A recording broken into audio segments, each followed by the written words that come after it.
Hello student, YouTube के हमारे इस चैनल में आप सभी लोगों का स्वागत है। और आज के इस वीडियो लेक्चर में जो इस चैप्टर का तीसरा वीडियो लेक्चर है, एक्चुअल में आज हम लोग इस चैप्टर की शुरुआत करेंगे और आज हम लोग इम्पोर्टेंट टॉपिक पढ़ेंगे कि अर्धचालक, निज अर्धचालक या नैज अर्धचालक क्या होता है।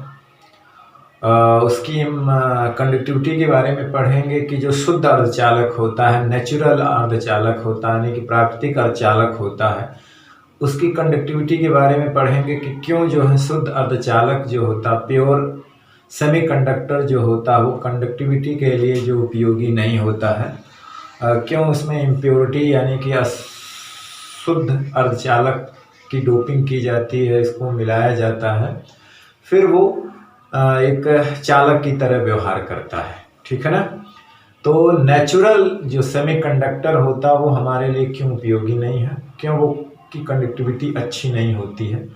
फिर हम लोग पढ़ेंगे कि इम्प्योरिटी मिलाने के आधार पे जो सेमीकंडक्टर निकल के आते हैं वो दो टाइप के होता है, और वो इम्प्योरिटी हम किस टाइप की मिलाते हैं उसके आधार पर वो सेमीकंडक्टर दो टाइप का होगा, जिसको हम पी टाइप पॉजिटिवली एक तरह से और एन टाइप नेगेटिवली सेमीकंडक्टर बोलेंगे, तो वो आगे आएगा। आज हम लोग नेचुरल जो निज या नैज अर्धचालक, आपके एनसीईआरटी बुक में नैज करके दिया हुआ, अन्य किताबों में निज अर्धचालक, जिसको हम लोग ओरिजिनल प्योर शुद्ध प्राकृतिक अर्धचालक कहते हैं, आज उसकी कंडक्टिविटी की क्रियाविधि के बारे में पढ़ेंगे। ठीक है ना, कि कैसे उसकी कंडक्टिविटी बढ़ाई जा सकती है, क्यों वो ज़्यादा उपयोगी नहीं है। ठीक, आज इसी चीज़ के बारे में पढ़ेंगे। अगर टाइम मिलता है तो आज हम लोग पी और एन टाइप सेमीकंडक्टर भी पढ़ लेंगे। ठीक है, देखते हैं। तो चलिए, आज हमारा जो हेडिंग है वो आप किताब में बोलने के हिसाब से देखिए, एनसीईआरटी में नैज भी लिखा है, किसी किताब में इसी को नैज या निज कहते हैं, या इसको हम लोग अंतः भी कहते हैं। ठीक है ना, या इसी को हम लोग प्राकृतिक भी कहते हैं, है ना, या इसी को शुद्ध भी कहते हैं। ठीक है ना। अर्धचालक यानी कि बिल्कुल प्योर, एकदम अपने प्योर फॉर्म में। ठीक है ना, वर्जिनल फॉर्म में। ठीक है, नेचुरल फॉर्म में। तो इसी को हम लोग शुद्ध अर्धचालक भी कहा जाता है। ठीक है ना, क्या कहते हैं इसको हम लोग? शुद्ध अर्धचालक। ठीक, तो नेचुरल फॉर्म में हमें तो एलिमेंटल सेमीकंडक्टर के बारे में पढ़ना है, जो हमको नेचुरल फॉर्म में मिलते हैं, जर्मेनियम और क्रिस्टल। तो जर्मेनियम और सिलिकॉन, जर्मेनियम और सिलिकॉन और जर्मेनियम, ये एलिमेंटल फॉर्म में शुद्ध अर्धचालक हमको मिलते हैं। जर्मेनियम और सिलिकॉन, जिसका एटॉमिक नंबर इसका 14 होता है, इसका 32 होता है। ठीक है ना, यानी अगर इसका इलेक्ट्रॉनिक विन्यास बनाए तो हम इसका देखते हैं, ये 284 होगा, और इसका बनाए तो देखेंगे 2 8 18 और 4, यानी कि इसके बाहरी कक्षा में 4 इलेक्ट्रॉन होते हैं, यानी संयोजकता इलेक्ट्रॉन जिसको कहते हैं।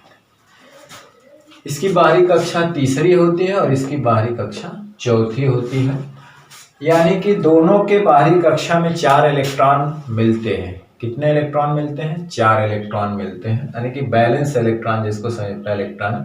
इसीलिए दोनों की जो प्रॉपर्टी होती है वो सेम होती है, वो एक ही ग्रुप के दोनों एलिमेंट हैं, कार्बन ग्रुप के आते हैं। ठीक है ना, कार्बन के भी बाहरी कक्षा में 4 इलेक्ट्रॉन होता है, और आगे हम पढ़ेंगे कि कार्बन क्यों इंसुलेटर की तरह व्यवहार करता है। ठीक है ना। तो हम लोग जो है अर्धचालक पढ़ रहे हैं इंट्रिंसिक सेमीकंडक्टर, इसी को हम लोग नैज कहते हैं। इंट्रिंसिक का हिंदी होता है निज या नैज, इसी को अंतर या प्राकृतिक अर्धचालक है। तो इन सबको प्राकृतिक अर्धचालक शुद्ध अवस्था में होता है, यानी हम इसको अगर लिखेंगे तो कहेंगे शुद्ध अर्धचालक को, बिल्कुल प्योर शुद्ध अर्धचालक को निज अर्धचालक कहते हैं, नैज या निज अर्धचालक कहते हैं या प्राकृतिक अर्धचालक कहते हैं। ठीक है ना। शुद्ध अर्धचालक को निज अर्धचालक कहते हैं। एक चीज है कि अभी हम लोग इसकी कंडक्टिविटी का क्रिया विधि पढ़ेंगे। हम उस बात को पहले लिख लेते हैं कि इसकी चालकता इतनी कम होती है। अगर आप शार्ट में एग्जाम में लिखना चाहें तो लिख सकते हैं कि इसकी चालकता, एकदम शॉर्ट फॉर्म में लिखना चाहें तो इसकी चालकता इतनी कम होती है कि इसका कोई व्यवहारिक उपयोग नहीं होता, कि इसका कोई व्यवहारिक उपयोग नहीं होता है। और यही हम पढ़ेंगे कि इसकी चालकता इतनी कम क्यों होती है, क्यों इसका व्यवहारिक उपयोग नहीं होता है। ठीक है ना। अगर हम फॉर एग्जांपल की बात करें तो ये हमारे सामने आएगा सिलिकॉन और जर्मेनियम, सिलिकॉन और जर्मेनियम। तब हम आगे इस पढ़ेंगे इसकी क्रिया विधि के बारे में, यानी कि शुद्ध अर्धचालक के चालन की क्रिया विधि, है ना, या नैज अर्धचालक के कंडक्टिविटी ऑफ प्योर सेमीकंडक्टर, या हेडिंग डालेंगे यहाँ पे, सॉरी, निज अर्धचालक के चालन की क्रिया विधि, चालन की क्रिया या क्रिया विधि। इसके अंदर कंडक्टिविटी कैसे होती है उसको समझने की कोशिश करेंगे। ठीक है ना। आप लोग जानते हैं कि प्योर सेमीकंडक्टर, ये सिलिकॉन और जर्मेनियम दो ही एलिमेंटल फॉर्म में मिलते हैं, जिसके बाहरी कक्षा में 4 इलेक्ट्रॉन होते हैं, जिनको हम लोग संयोजकता इलेक्ट्रॉन या वैलेंस इलेक्ट्रॉन के नाम से जानते हैं। ठीक, वैलेंस इलेक्ट्रॉन के नाम से जानते हैं। तो देखिए, पहली चीज यह है कि आप लोगों ने अभी पढ़ा हुआ है कि इसमें 2 बैंड मिलते हैं। मतलब जो सिलिकॉन का क्रिस्टल लें या जर्मेनियम का क्रिस्टल लें तो इसमें एनर्जी के 2 बैंड्स मिलते हैं। एक को हम लोग कंडक्शन बैंड कहते हैं और एक को वैलेंस बैंड कहते हैं। मतलब एक संयोजकता बैंड्स होता है ऊर्जा का और एक होता है चालन बैंड, और बीच में एक वर्जित ऊर्जा कैप होता है, फॉरबिडन एनर्जी कैप, ऊर्जा अंतराल होता है, जिसके बीच में कोई भी उस ऊर्जा का कोई भी इलेक्ट्रॉन क्रिस्टल के अंदर नहीं पाया जाता। मतलब सारे जो बैंड्स होते हैं ऊर्जा के वो 2 फॉर्म में होते हैं, एक वैलेंस बैंड और एक चालन बैंड, कंडक्शन बैंड। उनके बीच में एक बैंड्स और होता है जिसको वर्जित ऊर्जा बैंड्स कहते हैं, फॉरबिडन एनर्जी कैप कहते हैं, ऊर्जा अंतराल, जिसको ईजी से दिखाते हैं। और वो ऊर्जा अंतराल जो होता है हर मटेरियल में उसकी प्रॉपर्टी के हिसाब से, उसके नेचर के हिसाब से अलग अलग होता है। मेटल्स में गैप जो होता है ईजी लगभग नगण्य होता है, 0 ओवरलैप होते हैं। सेमीकंडक्टर में कुछ गैपिंग होती है और इंसुलेटर में बहुत ज़्यादा गैपिंग होती है। मतलब इंसुलेटर को हम जो है प्रैक्टिकली कंडक्टर नहीं बना सकते। ठीक है। तो सेमीकंडक्टर में हमारा ये मतलब वो होता है, एक तरह से कंट्रोल होता है कि हम उसे अपनी इच्छा अनुसार इसको कंडक्ट बनाया जा सकता है, मतलब चालक बनाया जा सकता है। ठीक है ना। तो इसीलिए सेमीकंडक्टर का बड़ा उपयोग है कि इस पे इसकी कंडक्टिविटी पे हमारा कंट्रोल होता है। वही आगे हम लोग पढ़ेंगे कैसे हमारा कंट्रोल होता है। तो 2 बैंड्स होते हैं, यानी 0 केल्विन की अगर बात करें, किसकी 0 केल्विन की बात करें तो हम ये देखते हैं कि इसके कंडक्शन, सिलिकॉन हो या जर्मेनियम हो, उसके जो चालन बैंड में कोई इलेक्ट्रॉन नहीं पाया जाता।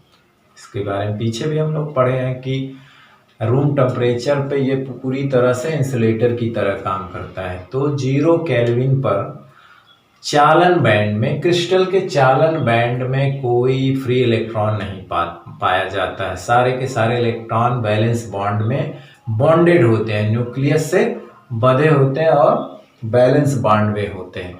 यानी कि चालन के लिए कोई भी चालन बैंड में इलेक्ट्रॉन नहीं होता। कंडक्शन के लिए फ्री इलेक्ट्रॉन इसमें मिलता ही नहीं है। किस पे? 0 केल्विन पे। ठीक है ना। 0 केल्विन का मतलब है 0 डिग्री सेल्सियस पर। ठीक है ना। इसके पहले अगर हमने रूम टेम्परेचर बोला है तो उसके लिए सारे वो गलत है, रूम टेम्परेचर नहीं, 0 केल्विन पर। ठीक है ना, कि 0 केल्विन पर मतलब कि 0 डिग्री सेल्सियस पर कंडक्शन बैंड में कोई फ्री इलेक्ट्रॉन नहीं होता। वही फ्री इलेक्ट्रॉन तो ही कंडक्शन के लिए इस्तेमाल होते हैं। तो जब कोई इलेक्ट्रॉन मिलता ही नहीं है तो कंडक्टिविटी 0 होती है। ये पूरी तरह इंसुलेटर की तरह काम करता है। ठीक है ना। तो हम इसको लिखते जाएंगे पॉइंट वाइज। ठीक है, लिखेंगे कि मतलब है कि परम शून्य ताप पर, सॉरी इसके पहले हमने कमरे के ताप बोला है तो सॉरी इसके लिए रूम टेम्परेचर नहीं होगा, परम शून्य ताप पर, है ना, 0 केल्विन, जिसको हम लोग परम शून्य ताप पर। ठीक, रूम टेम्परेचर नहीं, परम शून्य ताप पे, क्योंकि रूम टेम्परेचर पे थोड़ी बहुत कंडक्टिविटी होती है, वही तो हमको पढ़ना है। ठीक है ना। तो परम शून्य ताप, यानी परम शून्य ताप किसको कहते हैं? 0 केल्विन पर। 0 केल्विन पर परम शून्य ताप मतलब 0 केल्विन पर। ठीक है ना। चालन बैंड में क्रिस्टल के, यहां पे लिख दो, क्रिस्टल के चालन बैंड में कोई मुक्त इलेक्ट्रॉन या इलेक्ट्रॉन नहीं पाया जाता है। ठीक है ना। क्रिस्टल के चालन बैंड में कोई मुक्त इलेक्ट्रॉन नहीं पाया जाता है। ठीक है ना। सभी इलेक्ट्रॉन कहाँ पाए जाते हैं? संयोजकता बैंड में पाए जाते हैं। संयोजकता बैंड में पाए जाते हैं। तो जब कंडक्ट करने के लिए कोई इलेक्ट्रॉन उपलब्ध ही नहीं होता है 0 केल्विन पर, परम शून्य ताप पर, तो ये उस पर क्या होता है? पूरी तरह इंसुलेटर की तरह व्यवहार करते हैं। ठीक है ना। ठीक है ना। सभी इलेक्ट्रॉन कहाँ पाए जाते हैं? संयोजकता बैंड में पाए जाते हैं। और ये सभी जो है कोवैलेंट बॉन्ड बनाने में क्या होते हैं? सहसंयोजक बंध बनाने में बिजी रहते हैं, पाए जाते हैं। और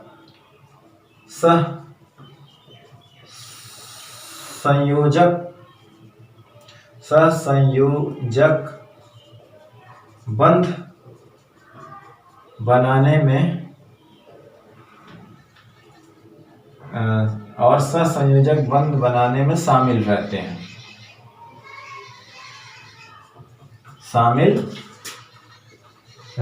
मतलब कंडक्ट के चालन के लिए फ्री नहीं रहते हैं, शामिल रहते हैं, अर्थात चालन के लिए मुक्त नहीं रहते। चालन के लिए मुक्त नहीं रहते। ठीक है ना। चालन के लिए मुक्त नहीं रहते हैं। मतलब है कि इस प्रकार 0 केल्विन पर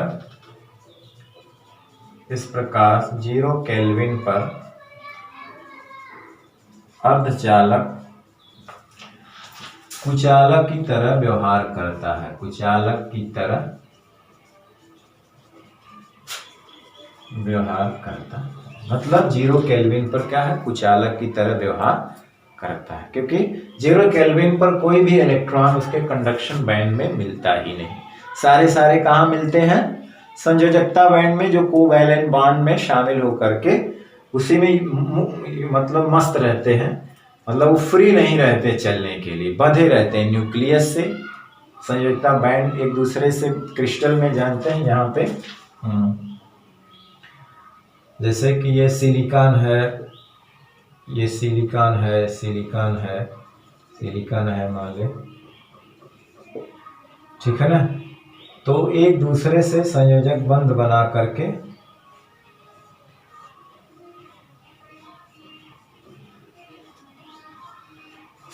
इधर भी सिलिकॉन होता है, तो ये कोवैलेंट बॉन्ड द्वारा एक दूसरे से बंधे होते हैं, फ्री नहीं होते चलने के लिए, ठीक है ना। यानी सीधी सीधी बात करें हम तो कोई भी इलेक्ट्रॉन जो है वो चलने के लिए फ्री नहीं होता है, सभी इलेक्ट्रॉन जो होते हैं सहसंयोजक बंध द्वारा बंधे होते हैं एक दूसरे से, ठीक है ना। इनकी अगर हम एनर्जी बैंड की बात करें, ऊर्जा बैंड के आधार पे बात करें, तो चालन बैंड में कोई इलेक्ट्रॉन नहीं होता है और सारे के सारे इलेक्ट्रॉन बैलेंस बॉन्ड में होते हैं। तो चालन बैंड में कौन सा इलेक्ट्रॉन होते हैं, जो फ्री होते हैं, जो चलने के लिए फ्री होते हैं, थोड़ी सी एनर्जी पा जाए, उनके ऊपर इलेक्ट्रिक फील्ड लगा दिया जाए, विभवांतर लगा दिया जाए, तो वो छेद के विपरीत दिशा में चल पड़ते हैं, तो उनके चलने को ही चालन कहा जाता है या धारा का बहना कहा जाता है। तो ऐसा होता नहीं, ठीक है। तो कुचालक की तरह व्यवहार करता है एट 0 केल्विन। अब हम लोग दूसरी बात लिखते हैं, ठीक है ना। आप चाहे तो डायग्राम भी वो बना सकते हैं एनर्जी बैंड का, ये सब खाली रहता है, यहाँ बैलेंस बॉन्ड है, ये इलेक्ट्रॉनों से भरा होता है और एकदम खाली होता है,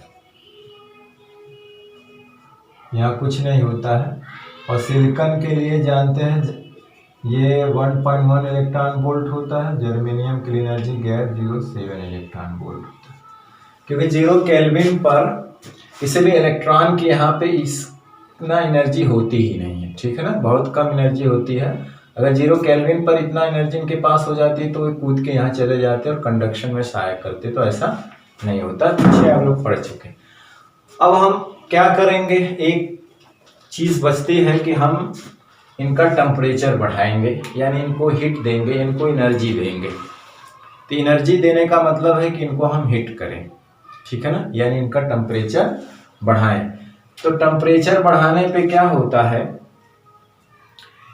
कि इनका कोई भी एक कोवैलेंट बॉन्ड सहसंयोजक बंध जो होता है ऊष्मीय विक्षोभ के कारण, ऊष्मीय विक्षोभ के कारण कोई एक बैंड, यानी कहने का मतलब है कि अगर जर्मेनियम की बात करें तो 10⁹ एटम में से कोई एक बंध, ठीक है ना, एटम में से कोई एक एटम का बंध टूट जाता है।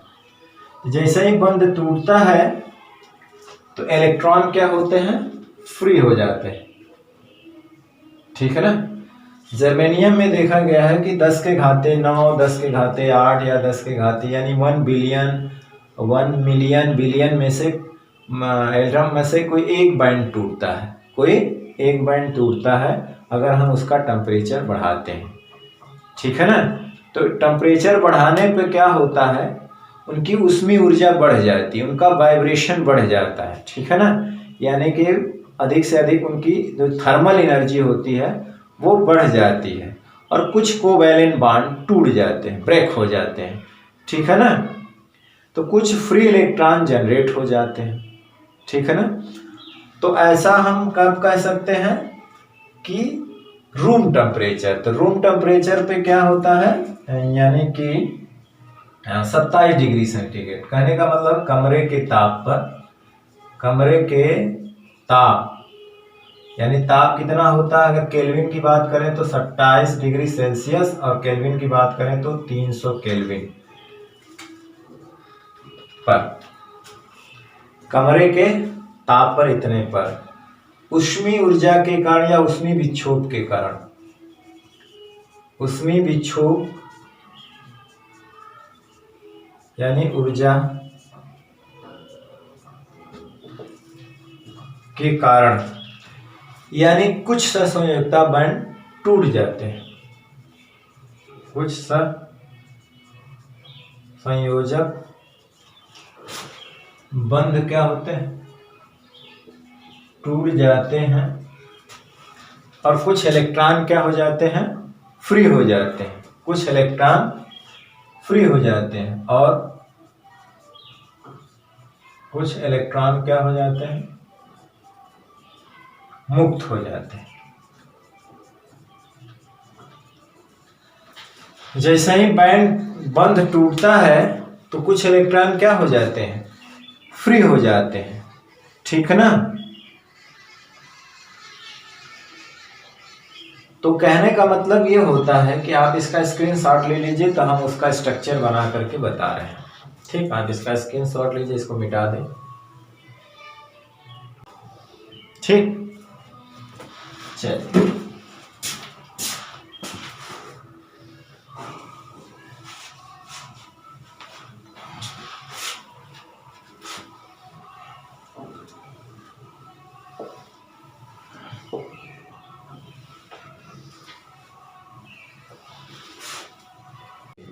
तो अब जैसे हम दिखा रहे हैं कि ये जैसे सिलिकॉन है का एटम्स है,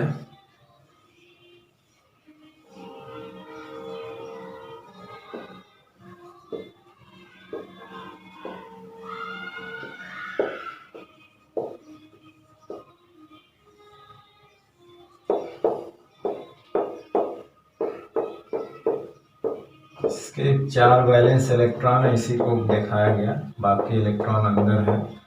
कोवैलेंट बॉन्ड बनाने में कोई योगदान नहीं उनका। ठीक, ये इससे कोवैलेंट बॉन्ड बना लिया, ये इससे बना लिया, स्टेबल हो गए मस्त।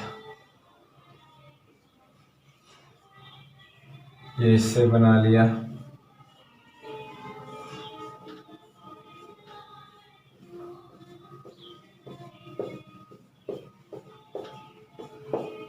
ठीक, इस तरह से।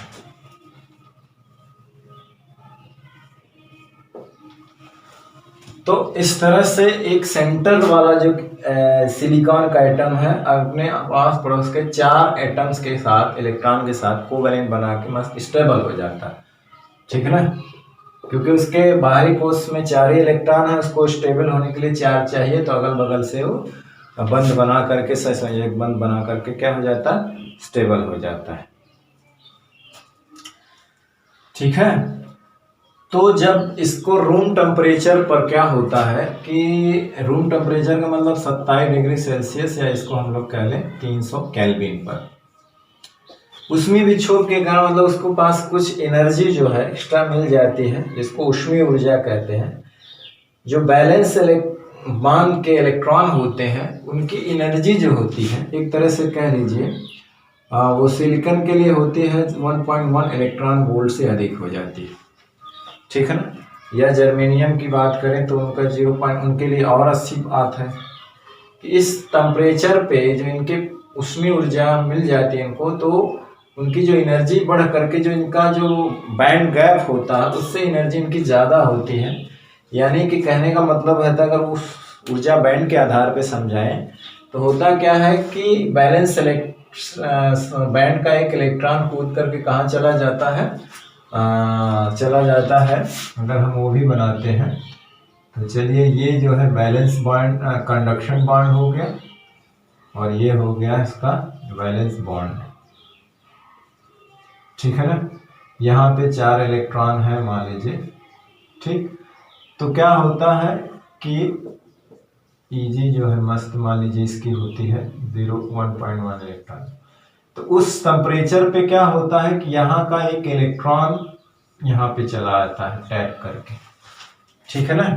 और वहाँ जब चला जाता है तो यहाँ पर एक खाली स्थान मिल जाता है, जिसको हम लोग क्या कहते हैं, होल, एक गैप मिल जाता है वहाँ, क्योंकि यहाँ का इलेक्ट्रॉन कूद करके कहाँ चला गया, ऊपर चला गया, जिसको हम लोग ऊष्मीय या थर्मली जनरेटेड फ्री इलेक्ट्रॉन कहते हैं, यानी ऊष्मीय ऊर्जा से उत्पन्न मुक्त इलेक्ट्रॉन।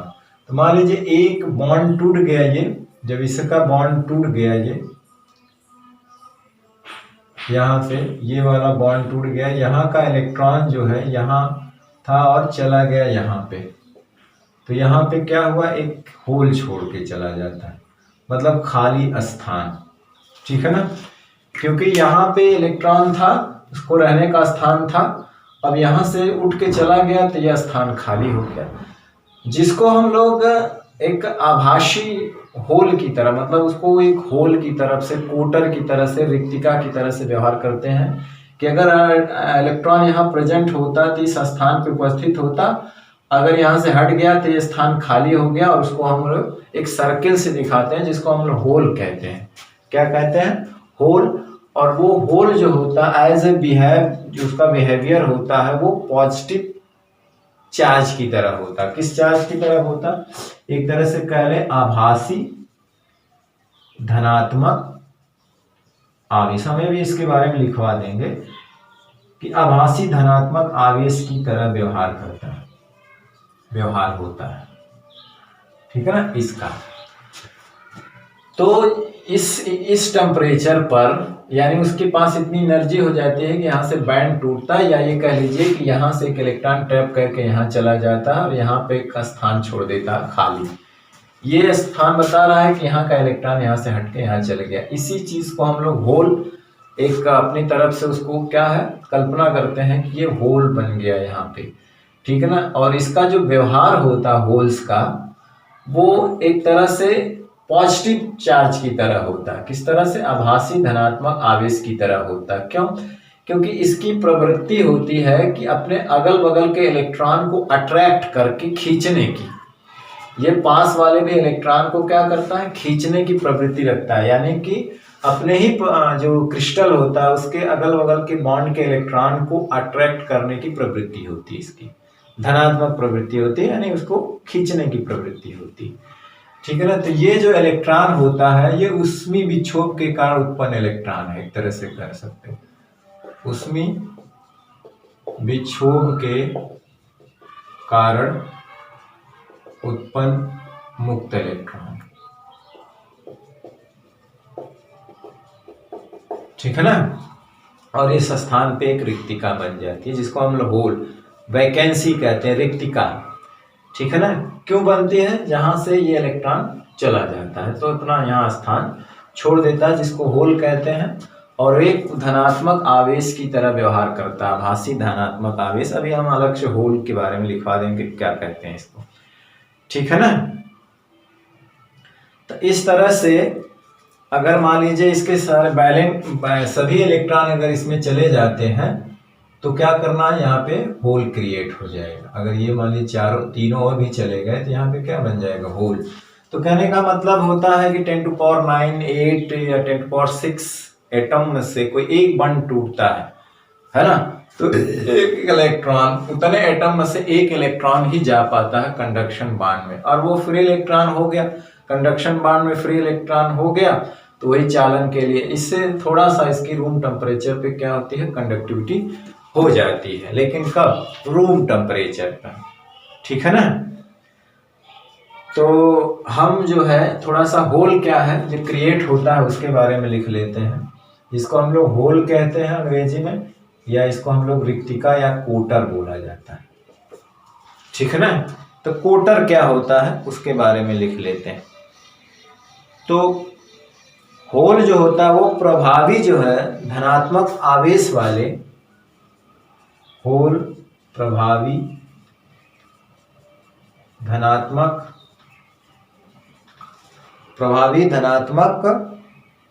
आवेश वाले एक आभासी आवेश वाले एक आभासी मुक्त कण की तरह व्यवहार करता वाले एक आभासी मुक्त कण की तरह व्यवहार करता है। क्या करता है? आभासी मुक्त कण की तरह क्या करता है? व्यवहार करता है। ठीक है ना?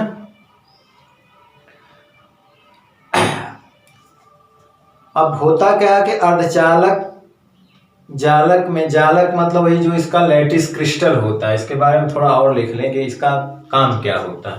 तो लिखेंगे अर्धचालक जो है जालक में, यहाँ कोटर भी कहते हैं, यहाँ लिख देते हैं कि अर्ध चालक के जालक, ये क्या है? एक तरह से इसकी लैटिस है जालक। जालक में कोटर, कोटर का काम क्या होता है कि अपने आसपास पड़ोस के जो इलेक्ट्रॉन है उसको अट्रैक्ट करने की इसके अंदर धनात्मक प्रवृत्ति होती है, ठीक है ना। इसके निकट स्थित किसी परमाणु से, इसके निकट स्थित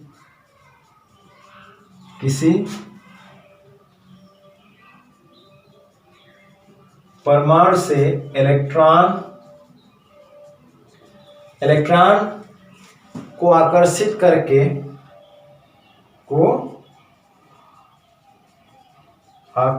करके फिर से सहसंयोजक बंध बनाने की प्रवृत्ति होती है। फिर से सहसंयोजक बंध बनाने की प्रवृत्ति होती। ये होल होते हैं, कोटर, और वो स्थान होता है जहां से इलेक्ट्रॉन चला जाता है तो अपना खाली स्थान, एक खाली सीट छोड़ देता है, वैकेंट, ठीक है ना, जिसको हम होल की तरह ट्रीट करते हैं। और हम ये कहते हैं कि वो होल जो है एक पॉजिटिव चार्ज की तरह व्यवहार करता है, प्रभावी धनात्मक आवेश वाले एक आभासी मुक्त कण की तरह व्यवहार करता है। अर्धचालक के जालक में कोटर क्या करते हैं, इसके अपने निकट, इसके की जगह अपने निकट स्थित किसी परमाणु से इलेक्ट्रॉन को आकर्षित कर फिर से सहसंयोजक बंध बनाने की प्रवृत्ति होती है। और इसकी दिशा जो होती है वो इलेक्ट्रॉन की गति की दिशा के विपरीत दिशा में होती है, ये भी जान लीजिए। क्योंकि देखिए, मान लीजिए अगर यहाँ का इलेक्ट्रॉन को ये खींचना चाहता है तो ये यहाँ पे आकर के होगा तो यहाँ फिर से रिक्तिका बन जाएगी, तो ये गया इधर एक तरह से अप्रत्यक्ष रूप से। वास्तव में तो ये इलेक्ट्रॉन मूव करेंगे, बैलेंस बॉन्ड के इलेक्ट्रॉन रियलिटी में मूव वो करेंगे, लेकिन हमें अप्रत्यक्ष रूप में लगेगा कि होल ऊपर जा रहे हैं, ठीक है ना। तो जैसे यहाँ का इलेक्ट्रॉन इसने खींचा, यहाँ आया, यहाँ एक रिक्तिका बन गई, तो इलेक्ट्रॉन तो नीचे आए, होल गया ऊपर। तो रियलिटी में चल कौन होता रहा है, इलेक्ट्रॉन। ये केवल उसका स्थान बता रहा है। जैसे यहाँ एक इलेक्ट्रॉन गायब हुआ, यहाँ आके बंद बना लिया तो यहाँ होल गया, फिर उसके ऊपर का यहाँ आया तो यहाँ होल गया। जैसे लग रहा है कि होल आगे बढ़ रहे हैं, ठीक है ना। क्या लग रहा है कि होल आगे बढ़ रहे हैं, इलेक्ट्रॉन नीचे आ रहे हैं, तो वही इलेक्ट्रॉन के चलने के विपरीत दिशा में ही चलता है, ठीक है ना। और यह इलेक्ट्रॉन की गति की विपरीत दिशा में, यानी हम लिख सकते हैं कि कोटर जो है इलेक्ट्रॉन की गति के विपरीत दिशा में अप्रत्यक्ष रूप से गति करता है, अप्रत्यक्ष इनडायरेक्ट रूप से गति करता है। अप्रत्यक्ष का मतलब ये है कि रियलिटी में इलेक्ट्रॉन ही मूव करते हैं, वो दिखता है कि होल जा रहा है, ठीक है ना। तो ये होल की कहानी थी, ठीक, कि जैसे ही रूम टेम्परेचर पे उसमें विक्षोभ के कारण इसको एनर्जी इससे ज़्यादा मिलती है 1.1 इलेक्ट्रॉन वोल्ट से, तो ऐसे ही बॉन्ड ब्रेक हो जाता है और यहाँ का इलेक्ट्रॉन फ्री हो जाता है। फ्री होने का मतलब सीधे से कंडक्शन बॉन्ड में चला जाता है, अपने स्थान पे खाली जगह छोड़ देता है, जिसको हम लोग होल या कोटर या रिक्तिका के नाम से जानते हैं। और इस होल का जो नेचर होता है, या इसको आभासी धनात्मक आवेश कहते हैं, ये मतलब इसका जो नेचर ये होता है कि आसपास के जो इसके एटम्स होते हैं उसके इलेक्ट्रॉन को अपनी तरफ खींच करके फिर से कोवैलेंट बनाता है। इसका मतलब है कि इसके जैसा ही ये धनात्मक आवेश की तरह व्यवहार करता है। इलेक्ट्रॉन पे नेगेटिव आवेश, तो इस पे क्या होता है, पॉजिटिव आवेश की, यानी कि ये धनात्मक प्रवृत्ति की तरह व्यवहार करता है, बिल्कुल, ठीक है ना। तो इसका स्क्रीनशॉट ले लीजिए और इससे रिलेटेड बातें जो होंगी वो आगे हम लोग करते हैं।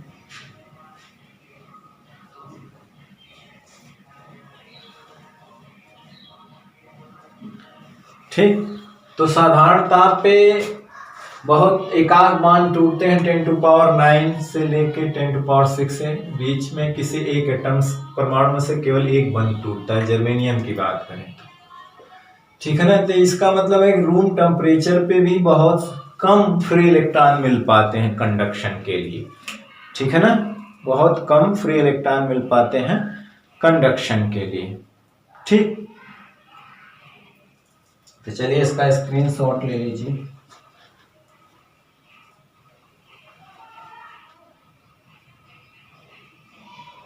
चलिए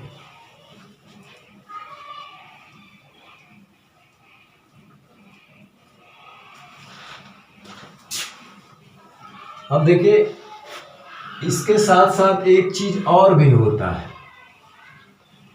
कि ऊष्मीय विक्षोभ के कारण रूम टेम्परेचर पे यानी 300 केल्विन पर 27 डिग्री सेल्सियस पे बॉन्ड टूट करके इलेक्ट्रॉन होल तो फ्री होते हैं, लेकिन इनका फिर से रिकॉम्बिनेशन भी होता है, पुनर्संयोजन भी होता है। ठीक है ना,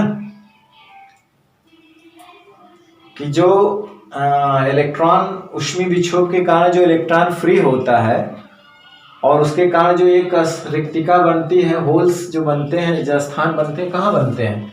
बैलेंस बैंड में। यानी कि जो बैलेंस बैंड है, होल ऑलवेज हमेशा कहाँ बनेंगे? बैलेंस बैंड में। और फ्री इलेक्ट्रॉन हमेशा कहाँ मिलेंगे? कंडक्शन बैंड में।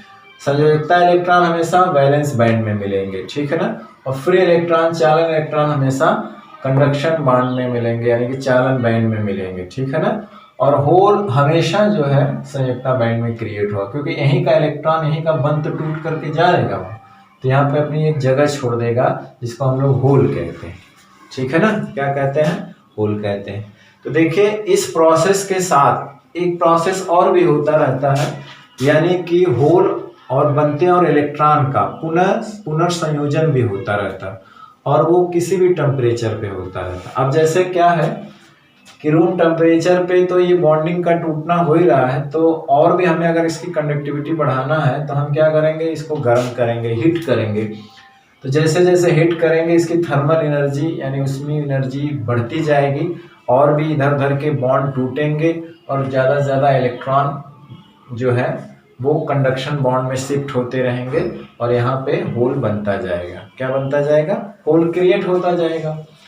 तो टेम्परेचर बढ़ाने पे इसकी क्या होती है? कंडक्टिविटी कुछ बढ़ जाती है, ऑन इंक्रीजिंग टेम्परेचर, क्योंकि इसका एक तरह से कह लें जो रेजिस्टेंस होता है वो घटता है। आपने पढ़ा होगा कि अर्धचालक का टेम्परेचर बढ़ा दिया जाए तो रेजिस्टेंस कम होता है। जब रेजिस्टेंस कम होता है तो इसका मतलब उसकी चालकता बढ़ती है। तो मतलब यही होता है कि अगर हम टेम्परेचर बढ़ा दें तो थर्मल एनर्जी बढ़ जाती है, तो कोवैलेंट बॉन्ड जो बंधे होते हैं शक्ति से वो टूटने लगते हैं। सारे नहीं टूटते हैं, कोई कोई टूट जाता है, और वो इलेक्ट्रॉन फ्री हो जाते हैं, और वो इलेक्ट्रॉन कंडक्शन बैंड में ट्रैप कर जाते हैं, क्योंकि उनकी जो एनर्जी होती है वो सिलिकॉन के लिए 1.1 वोल्ट या जर्मेनियम के लिए 0.1 वोल्ट से क्या होती है? अधिक हो जाती है, तो वो वहाँ चले जाते हैं। तो जहाँ से वो जाते हैं वहाँ पे अपना स्थान खाली छोड़ देते हैं, जिसको हम लोग होल के नाम या कोटर के नाम से, रिक्तिका के नाम से जानते हैं। और होल के बिहेवियर से ये पता चला कि होल जो है एक धनात्मक पॉजिटिव चार्ज की तरह व्यवहार करता है, क्योंकि वो उसी क्रिस्टल के आसपास के बॉन्ड से इलेक्ट्रॉन अट्रैक्ट करने की कोशिश करता है, और सुनर बैंड बनाने की कोशिश करता है। तो कहने का मतलब होता है कि पुनः बैंड बनाने की कोशिश भी करता है, तो जो इलेक्ट्रॉन फ्री होते हैं और जो होल बनता है, इनका पुनः रिकॉम्बिनेशन भी होता है। आप टेम्परेचर बढ़ाते जाते हैं तो जो बॉन्ड टूटते जाते हैं, इलेक्ट्रॉन फ्री होता जाता है, तो उसके साथ साथ ये भी प्रक्रिया होती है कि जो इलेक्ट्रॉन फ्री है वो होल में भी गिर सकता है। ठीक है ना। किसमें? जो होल बना हुआ है वो इलेक्ट्रॉन फिर से आकर के इसमें गिर सकता है, मतलब कोलाइड होता है, यानी कि इलेक्ट्रॉन का होल के एक तरह से टक्कर होती है, एक तरह से कह लीजिए कि दोनों प्रक्रिया साथ साथ चलती है, और किसी भी टेम्परेचर पे, किसी ऑल टेम्परेचर पे रिकॉम्बिनेशन होता है। ठीक है ना। कोई भी टेम्परेचर हो, होल और इलेक्ट्रॉन का पुनर्संयोजन भी होता है और बंध भी टूटता है। ठीक है ना। तो इस तरह से इसकी प्रक्रिया होती है रूम टेम्परेचर पे। ठीक, तो ये चीज को हम लोग लिख लेते हैं कि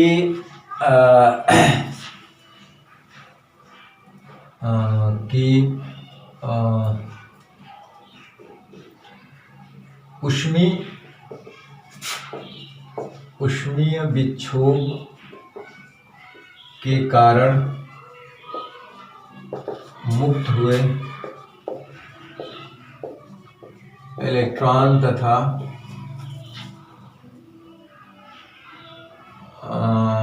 होल का हर ताप पर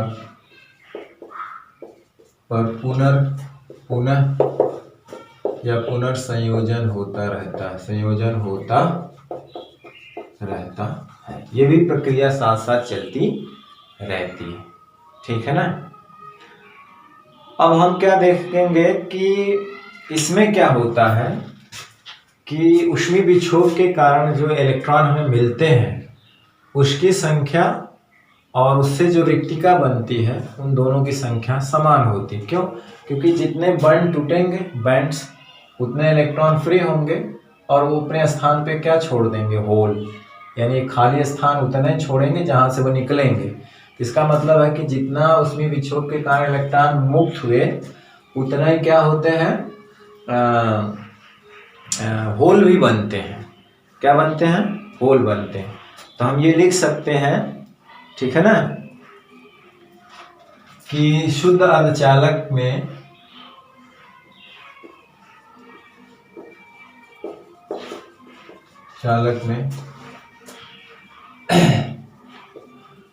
ऊष्मीय विक्षोभ से प्राप्त इलेक्ट्रॉनों की संख्या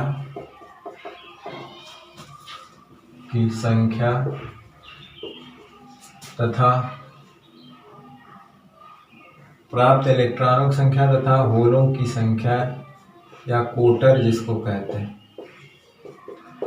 संख्या बराबर होती है। क्या होती है? जितने फ्री इलेक्ट्रॉन होते हैं उतना ही क्या होते हैं, होल होते हैं, ठीक है ना। यानी कि अगर हम इसके कंसंट्रेशन को Ne से और होल को H से दिखाएं तो ये दोनों बराबर होता है और इसको हम लोग Ni कहते हैं। I मतलब होता है इंट्रिंसिक, है ना, intrinsic I concentration of charge carrier, ठीक है ना। ये जो Ni जो होता है वो अर्धचालक में पर यूनिट वॉल्यूम एक तरह से कह लें ये चार्ज डेंसिटी है। हालांकि इलेक्ट्रॉन की संख्या नहीं बोलेंगे क्योंकि इलेक्ट्रॉन तो बहुत ज़्यादा संख्या में होते हैं, उनको गिनना संभव नहीं होता है, इसलिए पर यूनिट वॉल्यूम लिया जाता है। तो ये number of charge per unit volume है, ठीक है ना। तो ये होता है अर्धचालक में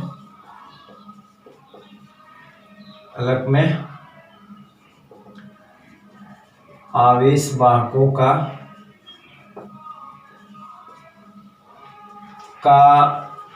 घनत्व कह सकते हैं। चलिए, घनत्व क्या बोलेंगे, इसको घनत्व बोलेंगे, ठीक है ना। ये वही होता है अर्धचालक में आवेश वाहकों का घनत्व, ठीक है ना, एक तरह से। तो ये देखा गया है कि जो अगर रूम टेम्परेचर की बात करें तो कमरे के ताप पर जो कहने का मतलब है कि जर्मेनियम के लिए अगर इसकी वैल्यू जो होती है कमरे के ताप पर ये पर घन मीटर होती है और सिलिकॉन के लिए 1.5 10 टू पावर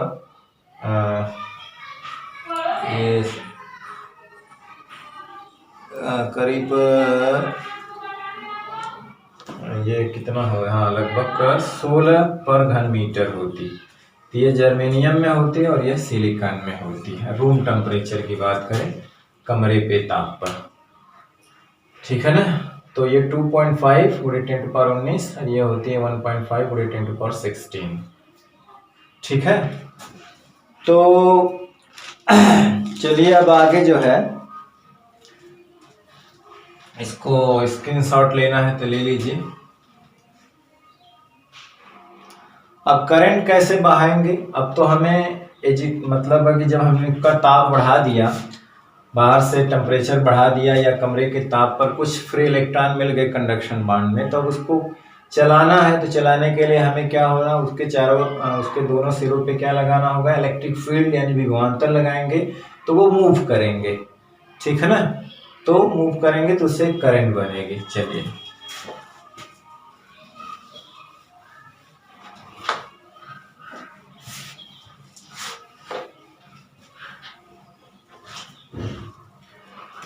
तो अब क्या है,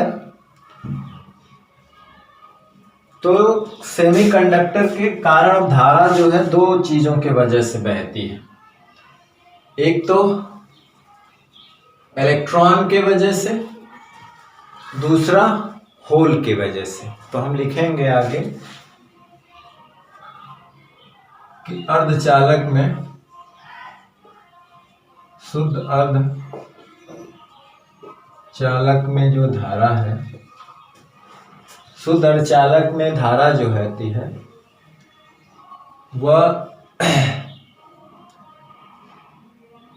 फ्री इलेक्ट्रॉन यानी कि मुक्त इलेक्ट्रॉन, मुक्त हुए इलेक्ट्रॉन तथा होल यानी कोटर दोनों के कारण बहती है। ठीक है ना। तो अर्धचालक में धारा मुक्त हुए इलेक्ट्रॉन तथा कोटर के कारण, कोटर दोनों के कारण होती है, दोनों के कारण होती है। ठीक है ना, दोनों के कारण होती है। ठीक है ना। अब जैसे क्या करना है कि अगर हम यहां देखो बनाते हैं, हम ऊर्जा बैंड के आधार पे समझने की कोशिश करते हैं। अब जैसे मान लीजिए कि यहाँ पे बैलेंस इलेक्ट्रॉन है, ये एनर्जी गैप है यहाँ पे। ठीक, यहाँ बहुत सारे मान लीजिए, हम तो एक एटम्स में 4 है ना, बहुत सारे एटम होते हैं तो उसमें तमाम बैलेंस इलेक्ट्रॉन होते हैं। ठीक, अब क्या हुआ कि कुछ इलेक्ट्रॉन को हिट करने के बाद इनकी एनर्जी जो हुई 1.1 इलेक्ट्रॉन वोल्ट से अधिक हुई, तो टैप करके यहाँ चले आए, तो यहाँ पर इलेक्ट्रॉन फ्री मिल गए, जनरेटेड, थर्मली जनरेटेड इलेक्ट्रॉन है, तो यहाँ पे अपना स्थान छोड़ दिए। ठीक, यहाँ पर एक खाली स्थान हो गया, रिक्ति बन गया, यहाँ से वो निकल के वहां चले गए। ठीक, तो ये कंडक्शन बैंड है जिसमें चालन इलेक्ट्रॉन होते हैं, और ये वैलेंस बैंड जिसमें संयोजी इलेक्ट्रॉन होते हैं, जो नाभिक से पूरी तरह से क्या होते हैं, बंधे होते हैं। ठीक है ना, क्या होते हैं, बंधे होते हैं। अब देखिए इसमें क्या है कि शुद्ध अर्धचालक में धारा मुक्त इलेक्ट्रॉन और कोटर दोनों के कारण बहती है। तो मान लीजिए कि अगर हम यहाँ पे एक इलेक्ट्रिक फील्ड लगाते हैं, इलेक्ट्रिक फील्ड का मतलब है कि ये क्रिस्टल है, ऊपर से नीचे हमने इलेक्ट्रिक फील्ड लगा दिया, यानी कि बैटरी लगा दिया, विभवांतर के कारण इलेक्ट्रिक फील्ड आया। तो जाहिर सी बात है ये वाले इलेक्ट्रॉन इलेक्ट्रिक फील्ड के क्या चलते हैं, इलेक्ट्रिक फील्ड नीचे है तो ये किधर जाएंगे, ऊपर की डायरेक्शन, यानी इसके विपरीत जाएंगे ना, यानी इस डायरेक्शन में जाएंगे। तो इनके कारण जो करंट बनेगी, वो नीचे की दिशा में बनेगी। ठीक है ना, तो नीचे की दिशा में करंट बनेगी इसके कारण, कौन से, ये मुक्त इलेक्ट्रॉन के कारण, ये हम मान लेते हैं IE। ठीक, क्योंकि करंट हमेशा इलेक्ट्रॉन के विपरीत दिशा में बहती है, तो इलेक्ट्रॉन ये इलेक्ट्रिक फील्ड के किधर चलते हैं, ऊपर, विपरीत जाएंगे ना तो ऊपर मूव करेंगे, और उसके कारण जो करंट जनरेट होगी वो नीचे। देखिए एक करंट और होती है, वो होल के कारण होती है।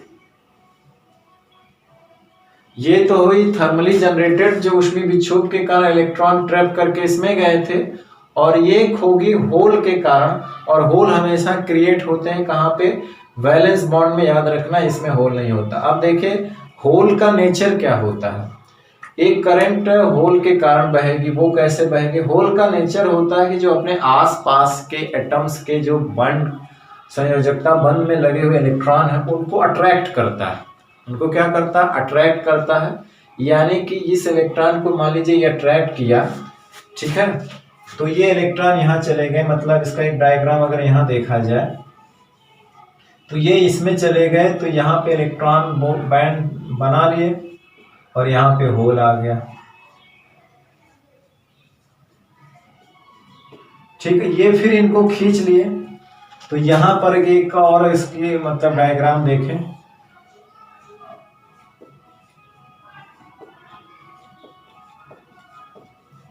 तो यहाँ पे होल क्रिएट हो गया। तो देखिए एक्चुअल में क्या हो रहा है कि इलेक्ट्रॉन मूव कर रहे हैं ऊपर की तरफ, ये इसको अट्रैक्ट कर रहा है, मतलब है कि खाली स्थान पाया है तो ये इलेक्ट्रॉन यहाँ पे जो कोवैलेंट बॉन्ड में बंधा हुआ वो यहाँ पे चला जाता है और मिल करके फिर से कोवैलेंट बॉन्ड बना लेता है, ठीक है ना। तो ये इलेक्ट्रॉन जो यहाँ से निकल के चले गए हैं यहाँ पे, तो इसके कारण एक करंट बहेगी। ये तो चालन इलेक्ट्रॉन है, कंडक्शन बॉन्ड के इलेक्ट्रॉन के कारण जो थर्मली जनरेटेड हुए हैं, मतलब उसी में छोड़ के कारण।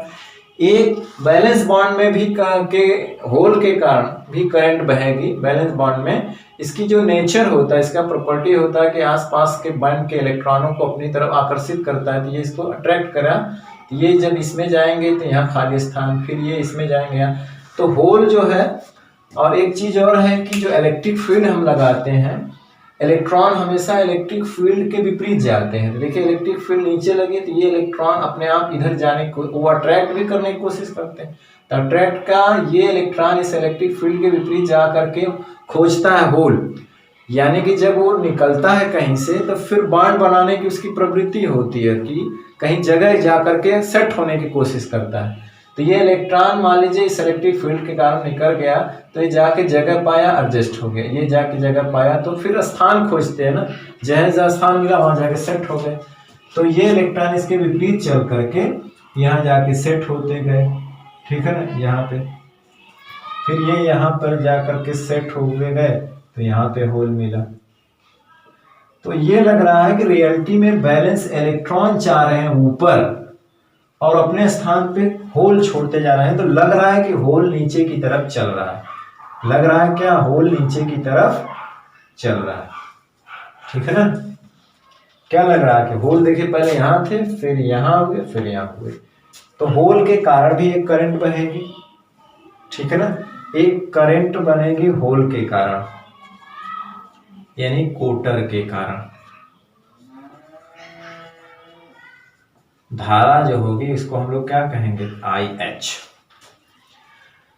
तो कंडक्शन बैंड में इलेक्ट्रॉन के कारण, जो मुक्त इलेक्ट्रॉन के कारण जो करंट बहती है वो IE है, और संयोजकता बैंड में होल के कारण जो करंट बहती है उसको IH है। जो नेट धारा होगा I नेट की बात करें तो IE प्लस IH। रियलिटी में होल चल नहीं रहे हैं, चल कौन सा रहा है, इलेक्ट्रॉन कूद रहे हैं। तो इलेक्ट्रॉन को ही हम कूदने को हम उस चीज को किससे दिखा रहे हैं, होल से। किससे दिखा रहे हैं, होल से, ठीक है ना। कहने का मतलब है कि अगर कहीं कोई बंधित इलेक्ट्रॉन टूटा हुआ है तो इलेक्ट्रॉनों की वास्तविक गति होती है। कोई बंध अगर टूटता है, जैसे यहाँ पे ये बंधे हुए हैं, जैसे ये टूटेंगे तो इलेक्ट्रॉन ही जाते हैं यहाँ पे ट्रैप करें, तो इलेक्ट्रॉन की वास्तविक गति होती है। उसी की गति को अप्रत्यक्ष रूप से दिखाने के लिए, इसके वर्णन के लिए होलों का ही हम उपयोग करते हैं। होलों की गति दिखाना एक सरल उपाय है, ठीक है ना। एक्चुअल में जब बॉन्ड टूटता है तो मूव कौन करता है, इलेक्ट्रॉन एक्चुअल मूव करते हैं, उनके मोमेंट को, उनके गति को, ठीक है ना, उनकी वास्तविक गति होती है। उनकी गति को वर्णन करने के लिए हम होल का कॉन्सेप्ट लेते हैं, ठीक है ना, ताकि वास्तव में यहाँ जाते हैं तो इस चीज को हमें दिखाना पड़ेगा ना।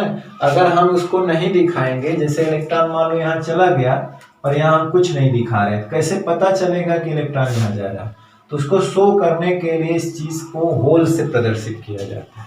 इससे प्रदर्शित किया जाता है होल, और पॉजिटिव चार्ज की तरह इसका ट्रीट किया जाता है इसको, ठीक है ना। तो ये इसमें ट्रैप करता जाता है, तो यहाँ होल बनता जाता है, तो लगेगा कि होल नीचे आ रहा और इलेक्ट्रिक फील्ड के डायरेक्शन में आ रहा है।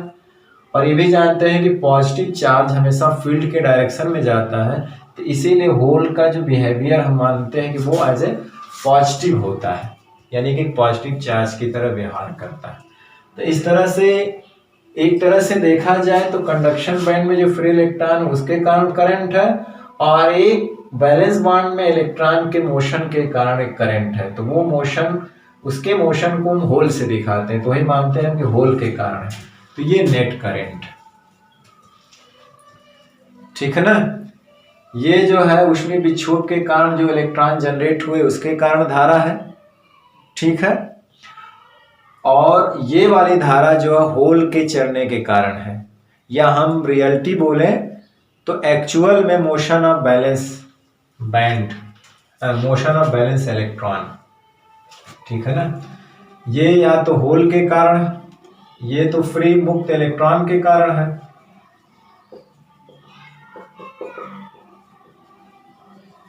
और ये होल के कारण अथवा संयुक्ता इलेक्ट्रॉन के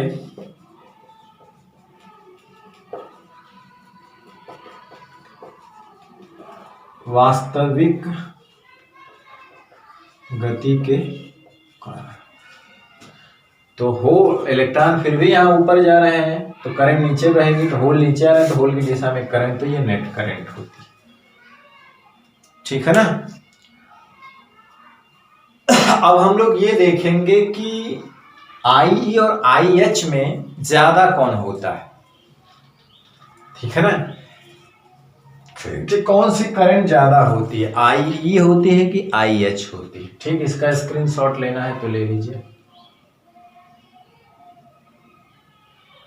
चलिए,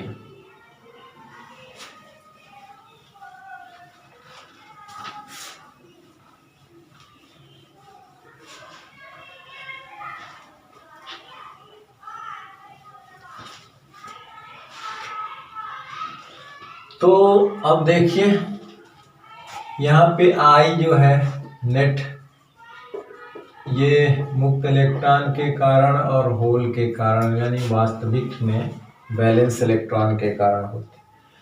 तो कौन ज्यादा होता है, ठीक है ना।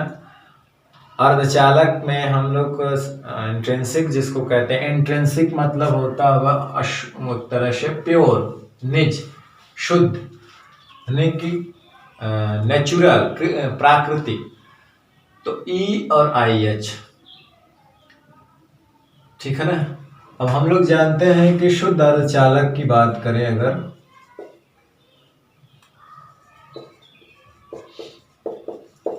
तो शुद्ध अर्धचालक में जो Ne होता है, NH बराबर Ni होता है, तो ये है, इन दोनों के कारण इसमें करंट बहती है। ये कंसंट्रेशन ऑफ चार्ज कैरियर है, चाहे होल हो चाहे इलेक्ट्रॉन हो, ठीक है ना।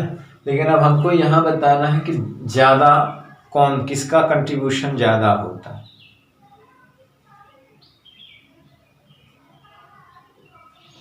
तो देखिए ये वाली करंट इससे ज्यादा होगी, क्यों? क्योंकि ये वाली करंट कंडक्शन बैंड यानी चालन बैंड में जो फ्री इलेक्ट्रॉन है, जो आराम से मूव कर सकते हैं, उसके कारण धारा है। और ये वाली धारा है बैलेंस बॉन्ड में इलेक्ट्रॉन के कारण है। बैलेंस बॉन्ड में क्या है? इलेक्ट्रॉन के कारण, जो मूव करने के लिए फ्री नहीं है। तो यहाँ पे होना चाहिए IE ग्रेटर देन IH, क्योंकि IE चालन बैंड में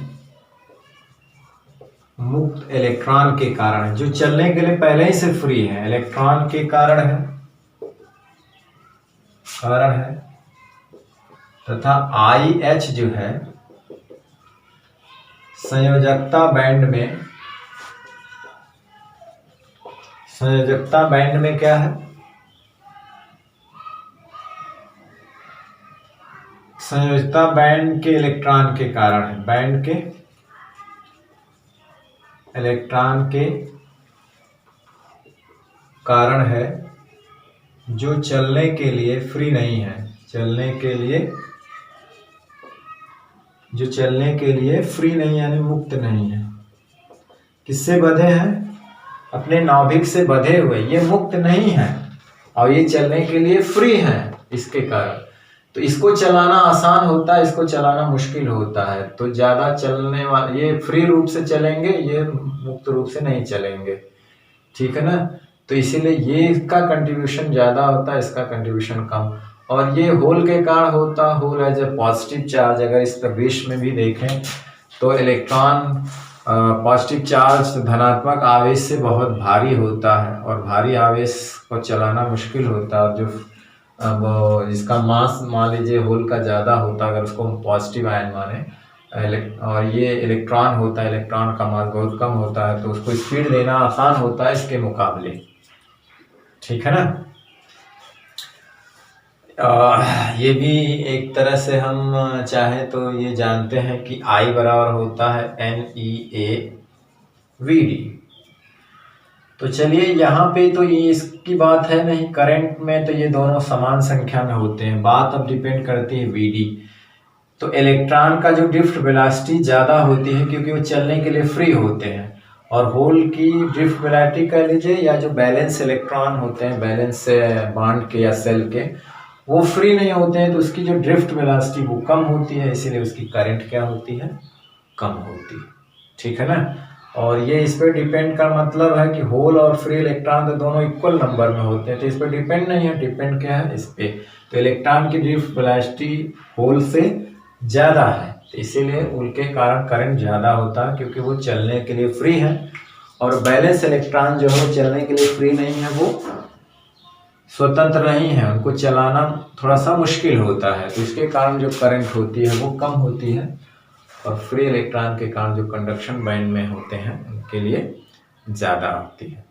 ठीक, तो इसलिए I ग्रेटर देन IH। ठीक, तो हमने क्या देखा कि जो शुद्ध अर्धचालक होता है, जिसको अंतर अर्धचालक कहते हैं, या निज अर्धचालक या कृत्रिम अर्धचालक होता है, तो शुद्ध अर्धचालक को निज अर्धचालक कहते हैं। इनकी कंडक्टिविटी इतनी कम होती है, इनका कोई व्यावहारिक उपयोग नहीं होता है। और हमने देखा कि रूम टेम्परेचर पर इनका अगर हम ऊर्जा बैंड देखें तो कंडक्शन बैंड में कोई इलेक्ट्रॉन नहीं होता है चालन के लिए। सॉरी, रूम टेम्परेचर फिर बोल दिया, मतलब है कि परम शून्य ताप पर, परम शून्य ताप पर, रूम टेम्परेचर नहीं, परम शून्य ताप पर 0 केल्विन पर, 0 डिग्री सेल्सियस पर कंडक्शन बांड में कोई इलेक्ट्रॉन नहीं होते हैं। यानी संयुक्ता इलेक्ट्रॉन के पास इतनी एनर्जी नहीं होती कि वो गैप को तोड़ करके चले जाएं। तो इसीलिए 0 केल्विन पर जो शुद्ध अर्धचालक होते हैं वो पूरी तरह अचालक की तरह व्यवहार करते हैं। अब बात यह आती है कि इसकी कंडक्टिव, इसको चालक कैसे बनाया जाए, तो उसको हीट किया जाता है। हालांकि उसका टेम्परेचर जब बढ़ाया जाता है, यानी उसको 0 से 27 डिग्री सेल्सियस किया जाता है, या उससे भी ज़्यादा किया जाता है रूम टेम्परेचर पे 27 डिग्री सेल्सियस का, या 300 केल्विन पर किया जाता है, तो 10⁹ से लेकर जर्मेनियम में एक एटम्स का बॉन्ड टूट जाता है, कोई एक बंद टूटता उतने एटम्स में से, तो एक इलेक्ट्रॉन फ्री होकर के वो उतनी ऊर्जा लेकर कहाँ चल जाता है, कंडक्शन बॉन्ड में, और यहाँ पर एक स्थान छोड़ देता है जिसको हम होल कहते हैं, ओटर, जिसका व्यवहार होता है पॉजिटिव चार्ज की तरह होता है, क्योंकि वो अपने आसपास के जो बॉन्ड्स के इलेक्ट्रॉन को अपनी तरफ खींचने का प्रयास करता है। ठीक है, तो इस तरह से इसकी कुछ कंडक्टिविटी होती है, लेकिन ये किसी डिवाइस बनाने के मकसद से इतनी कंडक्टिविटी नहीं होती है जिससे हम कोई डिवाइस बना सकते हैं, क्योंकि बहुत कम फ्री इलेक्ट्रॉन कंडक्शन बॉन्ड में मिलते हैं। रूम टेम्परेचर की बात करें या थोड़ा और भी टेम्परेचर बढ़ा दें तो बहुत इतने कम फ्री इलेक्ट्रॉन मिलते हैं कि उससे हम कोई स्पेशल डिवाइस नहीं बना सकते। ठीक है ना, तो इसीलिए ये इसका कोई व्यवहारिक उपयोग नहीं होता है। ठीक है, इसका कोई व्यवहारिक नहीं होता क्योंकि हम अच्छे तौर पे इसकी कंडक्टिविटी हमको नहीं मिलती। एक तरह से इसमें दोष की बात करें, शॉर्ट कमिंग की, अगर दोष क्या है इसमें कि कंडक्टिविटी क्यों नहीं मिलती, तो पहली बात कि इसका दोष क्या है कि इसकी कंडक्टिविटी, शुद्ध अर्धचालक में दोष क्या है कि इसकी कंडक्टिविटी लो होती है, चालकता बहुत कम होती है एक तरह से, क्योंकि हम रूम टेम्परेचर पे बहुत कम फ्री इलेक्ट्रॉन मिलते हैं और वही चालन करते हैं। जब इलेक्ट्रॉन ही नहीं होते हैं तो कंडक्टिविटी उसकी कम होगी, तो चालकता बहुत कम होती है। एक तरह से ये दोष है। और दूसरी बात करें अगर हम, तो इसमें जो है इलेक्ट्रॉन का जो कंसंट्रेशन होता है पर यूनिट वॉल्यूम, और होल के कंसंट्रेशन के बराबर होता है एक तरह से, है ना, शुद्ध अर्धचालक में। तो शुद्ध अर्धचालक में बराबर होता है। लेकिन हम देखते हैं कि हमारे लिए यूजफुल कब होता है, जब इन दोनों में कोई ज़्यादा या कम होता है, तभी हम कोई डिवाइस बना सकते हैं। आगे हम लोग पढ़ेंगे कि n is not equal to NH होगा, तभी कोई डिवाइस बनाई जा सकती है, तभी कोई युक्ति बनाई जा सकती है, ठीक है ना। यानी या तो नंबर ऑफ ये बहुत ज़्यादा हो या तो नंबर ऑफ ये बहुत ज़्यादा, ठीक है ना। तो कमरे के टेम्परेचर पे बहुत ज़्यादा इसकी कंडक्टिविटी नहीं है, बहुत कम होती है, बहुत कम फ्री इलेक्ट्रॉन होते हैं, इतने कम होते हैं कि उनका हम कोई व्यवहारिक उपयोग या कोई उसका एप्लीकेशन नहीं है, कोई उससे उपकरण इंस्ट्रूमेंट नहीं बना सकते, इसलिए कोई व्यवहारिक उपयोग नहीं होता है। अब मकसद आता है बात कि इसकी कंडक्टिविटी कैसे बढ़ाया जाए। तो कंडक्टिविटी बढ़ाने के लिए इसमें हम लोग कुछ बाहर से मटेरियल मिलाते हैं, यानी इम्प्योरिटी एक तरह से उसको कहा जाता, अपद्रव्य मिश्रित करते हैं, बढ़ा करके उसकी कंडक्टिविटी को बढ़ाया जाता है, बहुत सारे फ्री इलेक्ट्रॉन प्राप्त किए जाते हैं, ठीक है ना। तो इसमें हम लोग आगे जाकर डोपिंग करेंगे, एक मटेरियल का दूसरे मटेरियल में, शुद्ध अर्धचालक में उसी ग्रुप के किसी मटेरियल का डोपिंग करेंगे, मतलब एटम को स्थापित करेंगे, स्थापित करके हम उसकी कंडक्टिविटी को बढ़ाएंगे, ठीक है ना। यानी कहने का मतलब है अगर हम मिलें कि 10 to the power 6 अगर जर्मेनियम के एटम्स हैं, 10 to the power 6 अगर जर्मेनियम के एटम्स हैं, तो उसमें कोई इम्प्योरिटी का एक एटम अगर स्थापित कर दें तो लगभग उसकी कंडक्टिविटी 16 गुना बढ़ जाती। कितना बढ़ जाती? 16 गुना बढ़ जाती। तो हम इम्प्योरिटी मिला करके, यानी कि जो बाहर से मटेरियल उसमें मिलाएंगे उसको इम्प्योरिटी कहेंगे, अपद्रव्य कहेंगे, बाह्य अर्धचालक उसको कहते हैं। उससे बनने के बाद जो मिलाने के बाद जो पदार्थ मटेरियल हमको मिलता है उसको बाह्य अर्धचालक, अशुद्ध अर्धचालक, ठीक है ना, कहते हैं, या मिश्रित अर्धचालक कहते हैं। तो इससे हम कई गुना इसकी कंडक्टिविटी बढ़ा करके इसका व्यवहारिक उपयोग ले सकते हैं, ठीक है। तो ये था शुद्ध अर्धचालक की कंडक्टिविटी के बारे में और उसके डिफिनेशन के बारे में, उसके दोष के बारे में, और उसमें आप लोगों ने होल का कॉन्सेप्ट देखा कि होल धारा क्या होती है, और फ्री इलेक्ट्रॉन के करंट देखा कि कौन सी ज़्यादा है कौन कम है, कि ये ज़्यादा होती है कम होती है, ठीक है। तो ये स्पेशली था शुद्ध अर्धचालक, मतलब कहने का मतलब निज अर्धचालक क्या होता है, और हमने देखा कि उसकी क्रियाविधि कंडक्टिविटी की, कि क्यों उसकी कंडक्टिविटी कैसे बढ़ाई जा सकती है, ठीक है ना, और इसका व्यवहारिक उपयोग क्यों नहीं होता, इसमें कुछ दोष होते हैं, ठीक। तो अब हम लोग पढ़ेंगे कि इसकी कंडक्टिविटी बढ़ाने के लिए क्या करना पड़ता है, ठीक है। तो चलिए, हमने सोचा था कि आज का वीडियो लेक्चर में वो भी शामिल कर लेंगे, लेकिन बहुत ज़्यादा समय हो गया है, तो इस वीडियो लेक्चर को ही समाप्त करते हैं।